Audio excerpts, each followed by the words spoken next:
relationship should not be like a roller coaster. It should be more like a flowing river. You should go no contact, unadd each other from socials. I think living alone as a woman is very important. At one point she was like, bitch, like break up with him. Like it's like a weekly thing. People are in your life for a reason, a season, or a lifetime.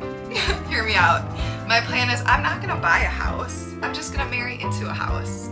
That's my plan. I am a firm believer that that is your future self trying to tell you something, okay? Asking them about therapy is almost like a window into their emotional intelligence. Hi friends, happy Valentine's Day, or if you're watching this after Valentine's Day, happy whatever day it is. In the spirit of Valentine's Day, I wanted to make this video because I just wanted to talk about something I haven't really talked about on my channel before, which is dating, relationships. I want to get a little bit more vulnerable with you guys today. So I want to share something that I've known for a while now, but I've never like talked about it publicly. And that is that I am a serial monogamist. That means that pretty much I've been in 4 long-term relationships, okay? And I kind of did the math. I started dating when I was 15. From the age of 15, 13 years to 28, I'm 29 now, 13 years, I've been in 4 long-term relationships. That's like including like the actual relationship and like the courting phase, like the, you know, crushing phase, but that also includes like the little flings and dating other people. Looking back, within those 13 years, I think I was actually truly single for like maybe a year of that. And it was like all like, you know, in college, I think I was truly single for like 1 fall semester where I like didn't like anyone. I thought about this a lot. This is not necessarily bad. Being a serial monogamist is not bad. Being in a relationship isn't bad. Being single isn't bad. Like they're all good. It just is, right? But yeah, I love a good relationship. Keyword, good. Sometimes it takes a minute to realize if the relationship you're in is good. Sometimes it takes 25 years. And I just feel like with my relationship past, I'm very knowledgeable and I've learned a lot of things about myself and a lot about just like dating in general and kind of what I want and don't want in a future partner. And I like thought about this idea a few days ago. I literally laid in bed last night and I wrote a list. I was trying to go to sleep and I just like woke up and I had all these thoughts. I just literally wrote this list down last night. So we're gonna make this video right now. But yes, I just want to share my wisdom with you about the things I've learned about myself and the things I've learned about in previous partners and what I'm looking for in future partners. I think this will be a fun little video. So here are 14 wise words from a 29-year-old serial monogamist who's currently single right now, by the way. Oh yeah, I forgot to mention that. I'm very proud of myself because the past about 18 months I've been single. I've had like a little baby flings here and there, but I'm just like not dating seriously and I'm loving it. So little claps to me. I'm so proud of myself for not slipping into another like 3-year-long relationship that I know from the very beginning isn't right for me. But okay, let's get into it. I'm gonna go change. We're gonna make dinner together. We're gonna have a good time, okay? Oh, also a disclaimer, these are my opinions from my own personal experiences, and this is just meant to be a fun video and to share some thoughts of the things that I've learned throughout my life. I'm sure you've heard some of these things before, and if not, I hope you take away something from this. If you have anything to add, put it in the comments. If you disagree with anything I say, put it in the comments. I want to hear your opinion on my opinions. Yeah, this is just supposed to be a fun little Valentine's video to celebrate relationships, to celebrate the relationship with yourself, and to celebrate personal growth alone and together in a relationship. I just love love. I love love with a partner and I love love with myself. So let's just celebrate love today, okay? Okay, let's go.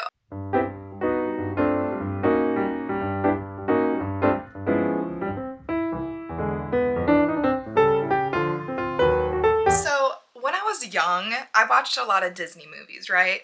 And all of the female protagonists, They were always worried about a man, right? Well, I feel like that got in my little childhood Heather brain and was like, okay, what's most important? A man. So, as little Heather is growing up, I feel like I focused on getting a boyfriend. I focused on getting a husband when I was like freaking 6 years old. Because of that, I feel like I did not have a proper understanding or knowing of the importance of female friendships. Like as a woman, as a little girl, female friends are so important. And like I did have friends, don't get me wrong, but I was that girly. I was that girly who, once I got a boyfriend, I would drop all my friends. And ask me in high school. High school Heather did that. College Heather did that. However, in college, I realized that pattern and I changed it.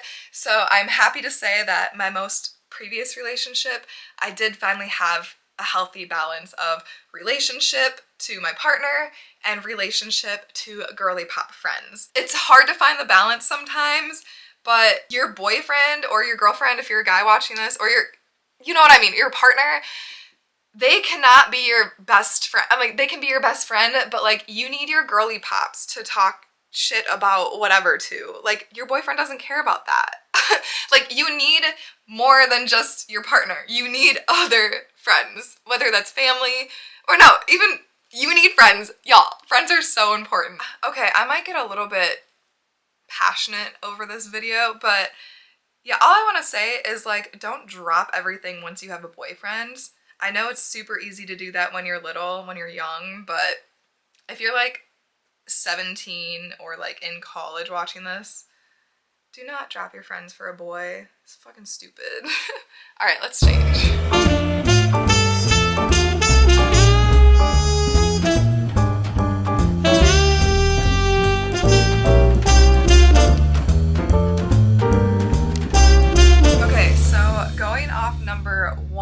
Number two is it's very important to hang out with your friends separately, and like I need my girly pop time and I want my partner to have his boy time, because hanging out with people separate than each other, that's like therapy. You don't want to end up being your partner's therapist. That's not healthy. And speaking of therapy, your partner should be open to therapy. 2 date questions that I love asking now, even though I'm not really dating. One is, who is your best friend? Because that tells a lot about a man. I went on a date with this guy. He was like a lawyer. I'm never gonna date a lawyer again. But anyway, I asked him that question and he was like dumbfounded. He was like, I don't know. I guess my coworkers. Are you kidding me? No, like, how do you not have friends? Anyway, the other question is, ask them about therapy. Asking them about therapy is almost like a window into their emotional intelligence. So if they're open to therapy and they're like, yeah, I've been in therapy, blah, blah, blah, like, you know that they're probably a little bit more emotionally intelligent. But if they're very like, I don't need therapy, like those are the people who need therapy the most, okay? Yeah, I feel like that was like 4 things in one, but okay, let's go to the kitchen.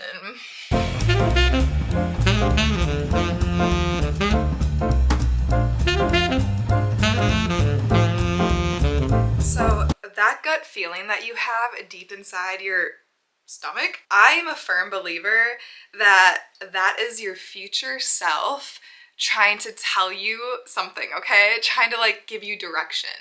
And that's like a little bit more on like the spiritual side of things.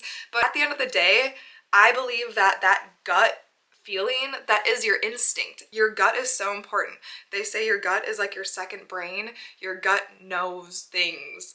And that's a whole different topic of like, if you want to be healthy, like look at your gut microbiome. We're not talking about that. But like what I'm saying is, if you have that little tingling sense that you don't want to be in that situation with your partner, or, you know, this is a relationship talk, obviously, but listen to it, okay? Trust me, you guys, I am one to ignore that gut feeling. Trust me. I'm like, no, but we're gonna make it work out. Like, I'm gonna fix him, or he's gonna change. Yeah, he might change for a little bit. That cycle goes back around. I get that gut feeling again. No, they're gonna change. A year and a half later, finally I'm like, okay, it's time to like pull the plug. I saw a TikTok about how a guy was like, women are fine when they break up with their boyfriends, or like whether, you know, if the boyfriend breaks up with them, like they're fine. Like what the hell? Like what is that all about? They're fine because their gut, our gut, has been telling them to break up with them for the past year, and they've already went through the emotional roller coaster of, oh, should I stay or should I go? And then when it finally happens, they've like made peace with it. And which is like baffles me that men don't see that shit. Anyway, but also communication is important. I don't even think I have that on here. Communication is very important, you guys. This is like a subcategory. Communication. If you have that gut feeling, talk to your partner about it and see how you can fix it. That's how you go forward into a relationship. But okay, we're almost to the kitchen. Let's go to the kitchen.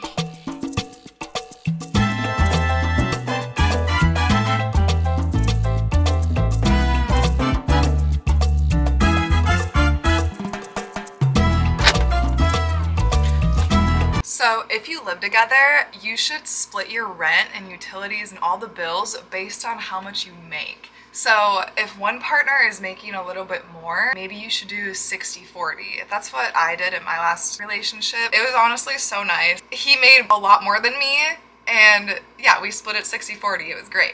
Also, speaking of that, I think I have come to realize that I, moving forward, would want to date someone who has lived with a partner before.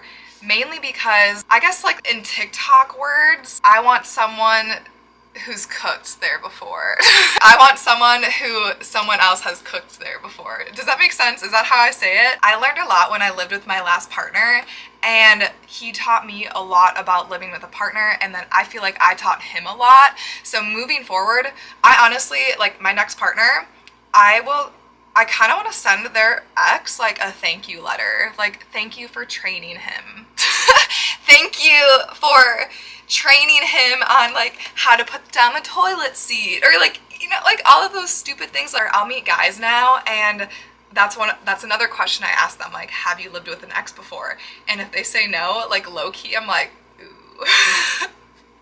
That's not like a make or break, but that's just something I did not realize until after I lived with a partner. Before I lived with a partner, I always prided myself like, oh, I've never lived with a partner. But like living with a partner really does teach you a lot about partnership. The point of living together is to, you know, some people believe like you get married and then live together. But for me personally, I'm like, oh, like living together is like kind of like a test to see if your partnership will continue to grow and learn and like be positive. And if not, it's okay, because like if you break up at the end of the lease, that's okay, because like the point of living together is to learn about yourself and learn about your partnership and if they're the right one for you. So yeah, I keep talking so much about over these. I'm sorry. Okay, what am I getting? Oh, here, I'm getting this.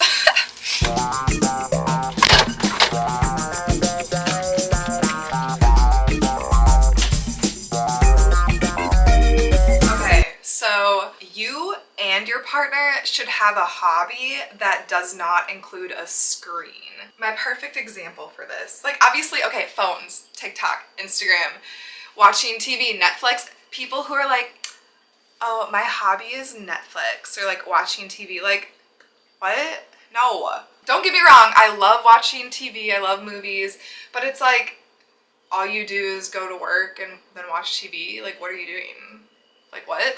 Speaking of that, I will never date a gamer. I'm sorry if you're a gamer, but we are just not compatible because, I don't know, I'm very active and like I want someone who's also very active. Like if you play games here and there, cool, but like, I don't know, I just feel like gamers are like, it's just not my vibe. And like, I don't want to offend anyone, but gamers, like that is their hobby. And like I just said, my words of wisdom is like, don't date a gamer. Because like you're going to come home from work and want to spend time with them and they're just going to be like, yeah, I want to get on the council with the boys. Go play volleyball with the boys. Go outside. Go on a run with the boys. Like, what are you doing? TV is not personal time, okay? Have you guys ever heard of, like, for a first date, don't go to the movies? Like, I feel like I learned that when I was, like, in my teenage years. Watching a movie together for a first date, you're watching the screen. You're not talking to each other. You're not getting a chance to know each other. So, like, I feel like it's important to, yeah, watching TV here and there is great, but, like, also implementing personal one-on-one time where you can learn about each other and grow, so then things aren't, like, stagnant. Okay, I need wine.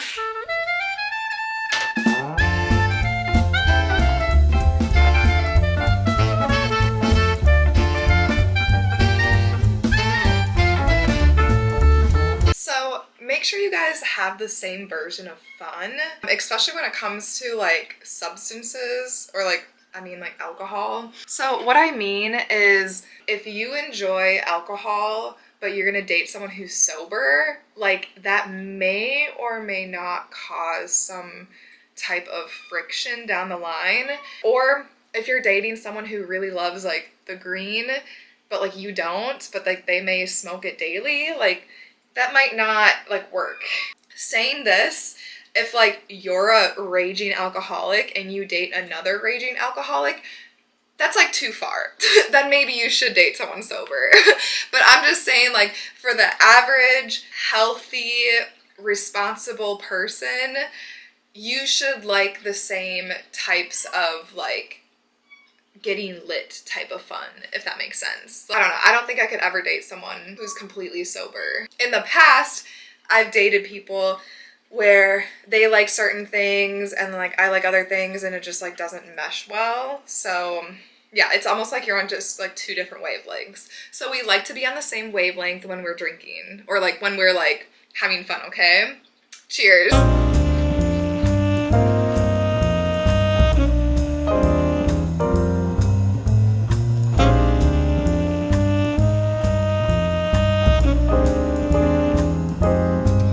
So both of you should always be self-improving. I find this kind of common where, well, I feel like I just always outgrew my relationships because I was always, I don't want to make this about me, but it is my video, but, like, if one party is constantly improving themselves and then the other party kind of becomes stagnant, that can definitely cause some friction in the relationship. And yeah, like I said before, it kind of just feels like the one party may outgrow the other because the other isn't working on themselves in, like, a similar way. But yeah, self-improvement for yourself and your partner. Self-improvement, very important.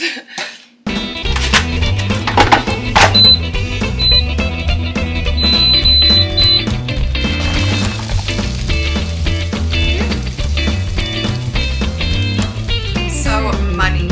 So you and your partner should be able to openly talk about money. And okay, like, hear me out, but I don't think I will ever marry anyone who has a lot of debt and they're, like, not paying it off, because, like, I worked hard to pay off my debt.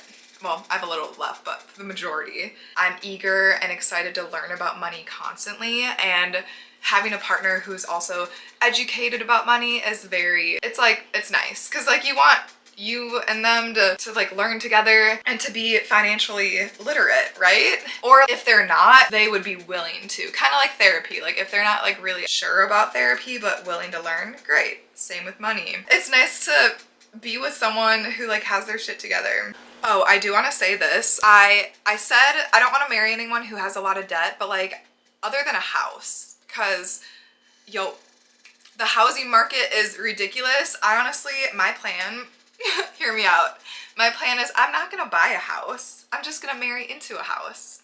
That's my plan. That is my financial, like, house plan, because it's hard out here, you guys. Like, I mean, I don't even want a house right now. Like, I want, like, a van, do van life. I feel like that'd be good for my YouTube channel.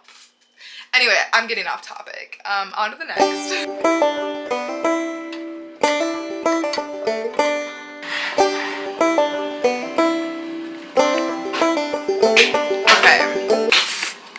Okay, here we are again.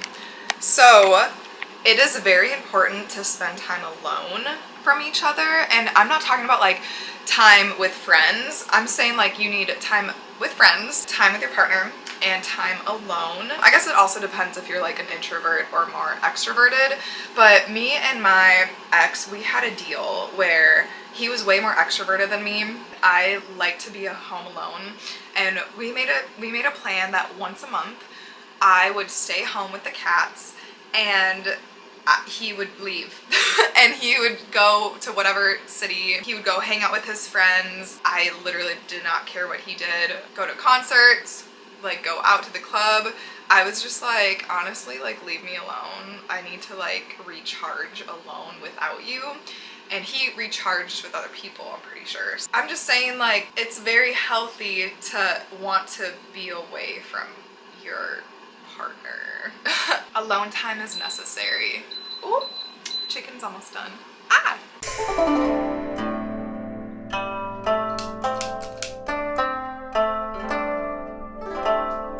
So it is okay.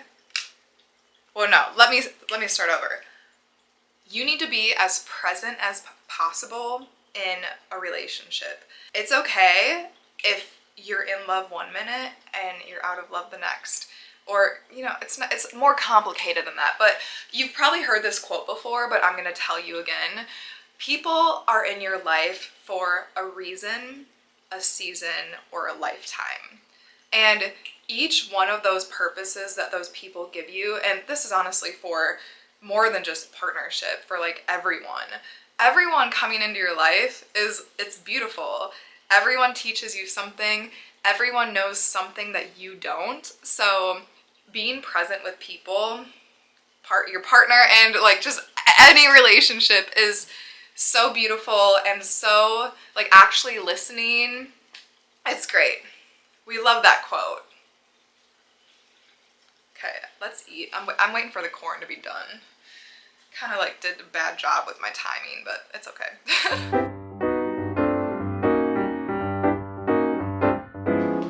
Welcome to dinner. Sorry okay, is this like angled weird? But okay, you guys, so also I know this is not like the knife you're supposed to eat it with, but whatever. Do not settle. And this, you know, obviously there's a bunch of things that are kind of like non-negotiables, like religion, like if you want to get married anyway, kids, finances, like where you want to live. But yeah, I think with kids, it's a lot, because I guess my biggest fear is being a single mom in a relationship. Meaning I don't want to like raise the kids. I don't even know if I want kids, but that's my biggest fear. I know that's like a lot of women's fear. It's like they marry someone and then the guy uses, I learned this from TikTok, weaponized incompetence, which is like, hey, can you change the diaper? And he's like, how do I do that? It's like, watch a freaking TikTok on how to do that. So like them saying like they don't know how to do things, so then like makes the woman be like, okay, fuck it, I'll just do it. You know, that type of thing. And then the resentment grows. Yeah. Trying to avoid that. Also, I saw on TikTok that if you're not sure if you want kids with someone, imagine you and your partner have a kid and your kid is an exact replica of your partner. Would you want to raise that kid?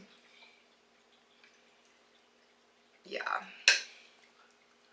I hope this doesn't piss people off, but I don't know, this is kind of fun. I feel like this is like, I'm more openly talking, like a podcast. Okay, I'm gonna eat this.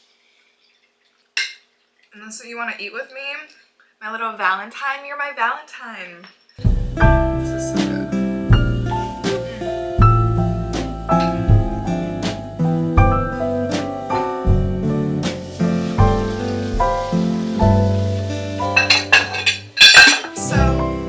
Since I was in college, I've been wanting to live alone, right?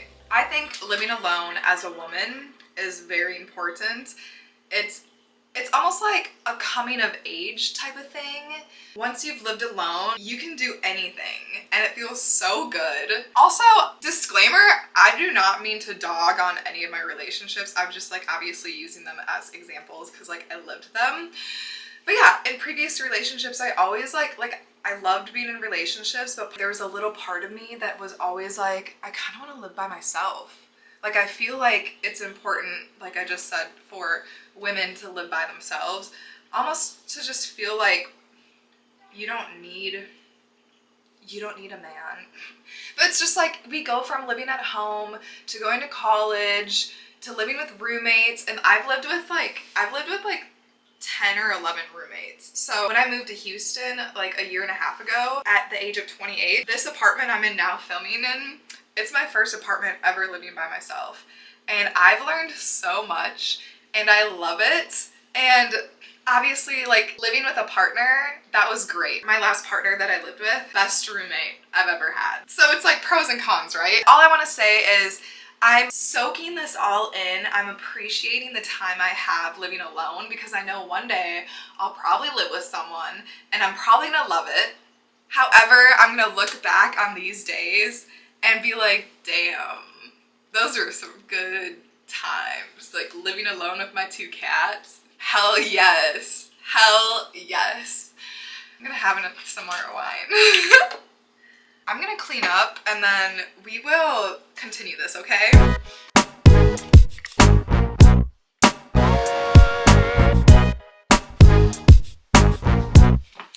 Okay, you guys, we're almost done. First I want to show you, look at this orchid I bought myself. Hello.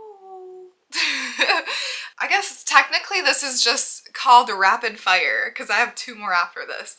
Okay, here we go. If he talks poorly about an ex, that's a red flag. And of course, every situation is a little bit different, but if he really dogs on her or if she dogs on him, like maybe like kind of like tread with caution with that situation, because one of my exes I dated, he talked so much shit about his ex and that should have been a red flag for me, but I ignored it and I was like, yeah, but she was so crazy.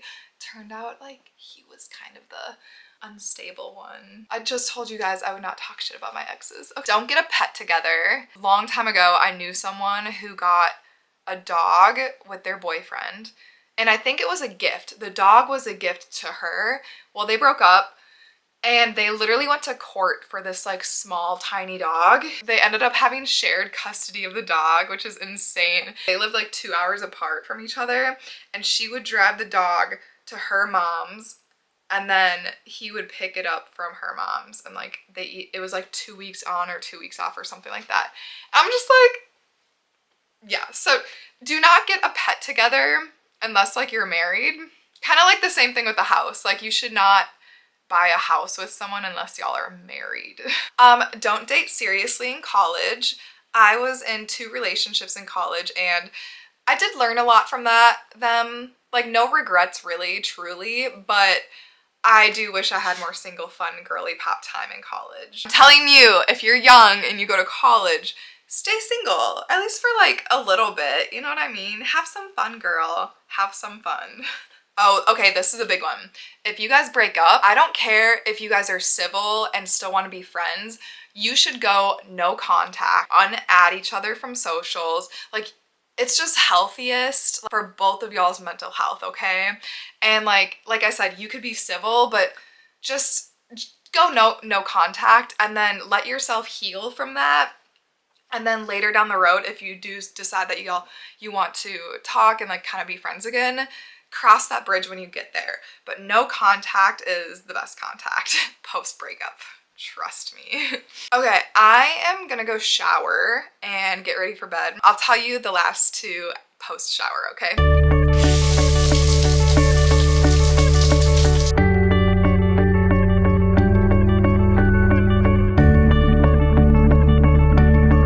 Okay, so here's one that may be tough, and I have been on the other side of this, but if all of your friends dislike your boyfriend or your partner, that's a sign that they're not the one. In college, I went through a roller coaster with one of my exes, and I would always go to my friend, my roommate at the time, complain, vent, cry, be angry. She was a great friend therapist, but at one point she was like, bitch, like break up with him. Like it's like a weekly thing. Like he's causing you so much stress. It's not worth it. And to this day, I remember her telling me about, I need to envision my future self, and my future self, you know, in my nice house with like a nice glass of whatever. And, you know, my partner who I actually like deserve. And she's like, yeah, that's not him. Whoa, hold on. But yeah, I recently listened to an episode of Diary of a CEO. It's a great podcast. I'll link like the episode down below, but what I just said, like he talks about, just because like when we're dating people, sometimes we get so like engulfed in the lust and like the love that like we cannot see the red flags, but everyone around us can. And so if you really want to know if your partner is good for you, like ask your friends. And like I feel like most of the time, like especially girls, like girls will like let you know if they don't like your boyfriend. Piggybacking off of that, relationships should not be a roller coaster, meaning they should not be like a toxic cycle.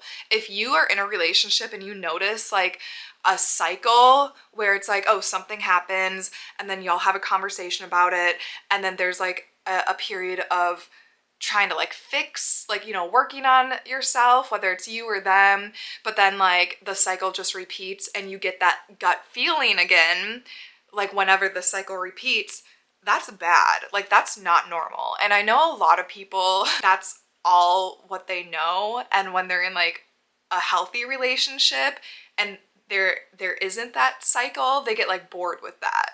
But like really that's like healthy.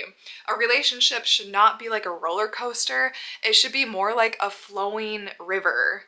And you guys are on the tube together, and yeah, you might go over some rapids, but you're going over it together, and you might separate here and there where like you're going over some rapids and they take like the smooth part, but then y'all meet up together down the way. I literally just made that up in my head today. I'm so proud of myself, but it's true. And honestly, that's kind of how life should be as well. Life is a river. You just have to flow with it. Like you can't try to swim upstream.